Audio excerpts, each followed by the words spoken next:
ഉത്തർപ്രദേശിലെ വാരണാസിക്ക് സമീപം സ്ഥിതി ചെയ്യുന്ന അതീവ ചരിത്ര പ്രാധാന്യമുള്ള ഒരു പുണ്യനഗരമാണ് സാരനാഥ്. ബുദ്ധമത വിശ്വാസികളെ സംബന്ധിച്ച് ലോകത്തിലെ ഏറ്റവും പ്രധാനപ്പെട്ട 4 തീർത്ഥാടന കേന്ദ്രങ്ങളിൽ ഒന്നാണിത്. ബോധ് ഗയയിലെ മഹാബോധി വൃക്ഷച്ചുവട്ടിൽ വെച്ച് ഗൗതമ ബുദ്ധൻ ജ്ഞാനോദയം നേടിയ ശേഷം തന്റെ ആദ്യത്തെ പ്രഭാഷണം നടത്തിയത് സാരനാഥിലെ ഒരു മാൻപേടകത്തിൽ വെച്ചായിരുന്നു. അദ്ദേഹത്തിന്റെ ആദ്യത്തെ 5 ശിഷ്യന്മാർക്കായിരുന്നു ഈ ഉപദേശം നൽകിയത്. ബുദ്ധമത ചരിത്രത്തിൽ ഈ സംഭവം ധർമ്മചക്ര പ്രവർത്തനം അഥവാ ധർമ്മമാകുന്ന ചക്രത്തിന്റെ ചലിപ്പിക്കൽ എന്നറിയപ്പെടുന്നു. ഇവിടെ വെച്ചാണ് ബുദ്ധമതത്തിലെ സന്യാസി സമൂഹമായ സംഘം രൂപീകൃതമായത്. സാരനാഥിലെ ഏറ്റവും ആകർഷകമായ നിർമ്മിതിയാണ് ധമേക് സ്തൂപം. ബുദ്ധൻ തന്റെ ആദ്യ പ്രഭാഷണം നടത്തിയ കൃത്യമായ സ്ഥലത്താണ് ഇത് നിർമ്മിച്ചിരിക്കുന്നത് എന്ന് വിശ്വസിക്കപ്പെടുന്നു. ജ്ഞാനോദയത്തിന് ശേഷം ബുദ്ധൻ തന്റെ ആദ്യത്തെ 5 ശിഷ്യന്മാരെ കണ്ടുമുട്ടിയ സ്ഥലത്തെ ഓർമ്മിപ്പിക്കുന്ന സ്തൂപമാണ് ചൗഖണ്ഡി സ്തൂപം. ഇതിനു മുകളിലായി മുഗൾ ഭരണകാലത്ത് നിർമ്മിച്ച ഒരു അഷ്ടകോൺ ഗോപുരവുമുണ്ട്. ചരിത്രപ്രധാനമായ അശോക സ്തംഭത്തിന്റെ അവശിഷ്ടങ്ങൾ സൂക്ഷിച്ചിരിക്കുന്ന സാരനാഥ് ആർക്കിയോളജിക്കൽ മ്യൂസിയം ഇവിടുത്തെ രാഷ്ട്രീയ സാംസ്കാരിക പൈതൃകത്തിന്റെ നേർക്കാഴ്ചയാളാണ്.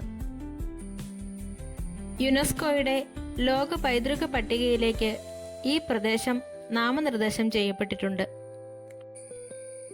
അശോക ചക്രവർത്തി ഇവിടെ സ്ഥാപിച്ച സ്തംഭമാണ് അശോക സ്തംഭം. വിദേശ ആക്രമണങ്ങളിൽ ഇത് തകർക്കപ്പെട്ടെങ്കിലും ഇതിന്റെ അവശിഷ്ടങ്ങൾ ഇപ്പോഴും ഇവിടെ കാണാം. ബുദ്ധൻ തന്റെ ആദ്യത്തെ മഴക്കാലം ധ്യാനത്തിൽ ചിലവഴിച്ച സ്ഥലത്ത് നിർമ്മിച്ച മനോഹരമായ ഒരു ആധുനിക ബുദ്ധക്ഷേത്രമാണ് മൂലഗന്ധഗുഡി വിഹാർ. ഇതിനുള്ളിലെ ചുവർച്ചിത്രങ്ങൾ വളരെ പ്രസിദ്ധമാണ്. ഇന്ത്യൻ ചരിത്രവുമായി സാരനാഥിന് വളരെ അടുത്ത ബന്ധമുണ്ട്.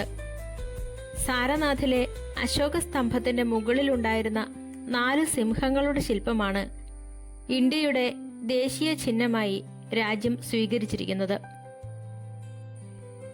അതുപോലെ നമ്മുടെ ദേശീയ പതാകയുടെ നടുവിലുള്ള അശോക ചക്രം ഈ സ്തംഭത്തിൽ നിന്നും കടം കൊണ്ടിട്ടുള്ളതാണ്. ധർമ്മചക്രം എന്ന് വിളിക്കപ്പെടുന്ന ഇത് പുരോഗതിയുടെയും ചലനാത്മകതയുടെയും സമാധാനത്തിന്റെയും പ്രതീകമായി രാഷ്ട്രീയത്തിൽ നിലകൊള്ളുന്നു.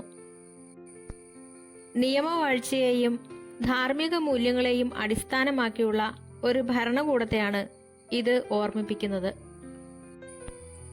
ഇവയെല്ലാം ഇപ്പോൾ സാരനാഥ് ആർക്കിയോളജിക്കൽ മ്യൂസിയത്തിൽ അതീവ സുരക്ഷിതമായി സൂക്ഷിച്ചിരിക്കുന്നു.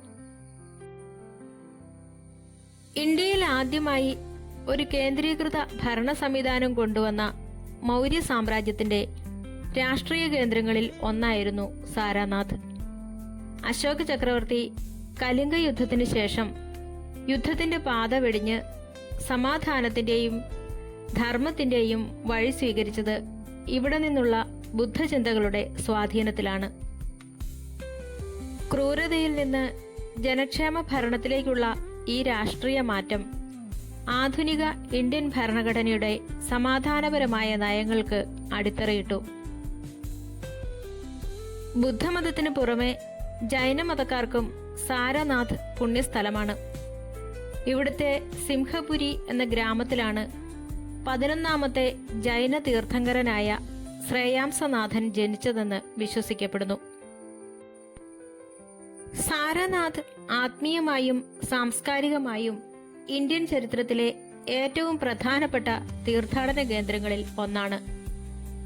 ബുദ്ധമതത്തിന്റെ ഉത്ഭവവും വികാസവുമായി ഈ പുണ്യഭൂമി ആഴത്തിൽ ബന്ധപ്പെട്ടിരിക്കുന്നു. സാരനാഥിന്റെ ആത്മീയ ചൈതന്യം പ്രധാനമായും ശ്രീബുദ്ധന്റെ ജീവിതവുമായി ബന്ധപ്പെട്ടിരിക്കുന്നു. ബുദ്ധമത വിശ്വാസികൾ ഏറ്റവും പവിത്രമായി കരുതുന്ന 4 പുണ്യസ്ഥലങ്ങളായ ബോധിഗയ, ലുംബിനി, കുശിനഗർ എന്നിവയ്ക്കൊപ്പം ഒന്നാണ് സാരനാഥ്. ബോധിഗയയിൽ വെച്ച് ജ്ഞാനോദയം ലഭിച്ചതിനു ശേഷം ഗൗതമ ബുദ്ധൻ തന്റെ ആദ്യത്തെ പ്രഭാഷണം നടത്തിയത് സാരനാഥിലെ മാൻപേടകത്തിൽ വെച്ചായിരുന്നു. ബുദ്ധമത ചരിത്രത്തിൽ ഈ സംഭവം ധർമ്മചക്ര പ്രവർത്തനം എന്നറിയപ്പെടുന്നു. ഈ ചരിത്ര പശ്ചാത്തലം കാരണം Sri Lanka, Thailand, Japan, Myanmar, Bhutan തുടങ്ങിയ ബുദ്ധമത രാജ്യങ്ങളുമായി ദൃഢമായ അന്താരാഷ്ട്ര നയതന്ത്ര ബന്ധം നിലനിർത്താൻ ഇന്ത്യക്ക് സാധിക്കുന്നുണ്ട്. ഇന്ത്യയുടെ ആക്ട് ഈസ്റ്റ് നയതന്ത്രത്തിന്റെ പ്രധാന ഭാഗമായി സാരനാഥ് മാറിയിരിക്കുന്നു.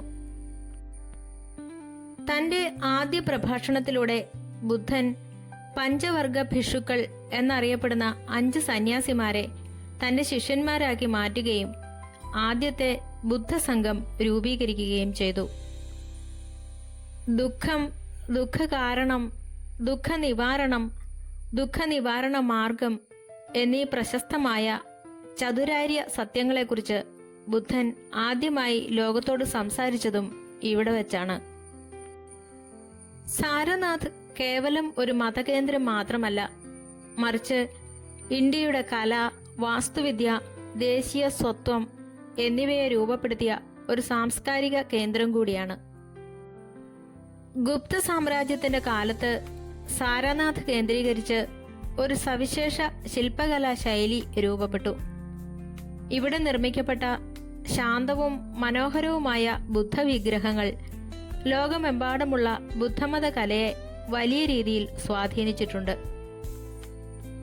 സാരനാഥ് എന്ന പേര് വന്നത് സാരംഗനാഥ് എന്ന വാക്കിൽ നിന്നാണ്. മാനുകളുടെ നാഥൻ എന്നാണ് ഇതിന്റെ അർത്ഥം.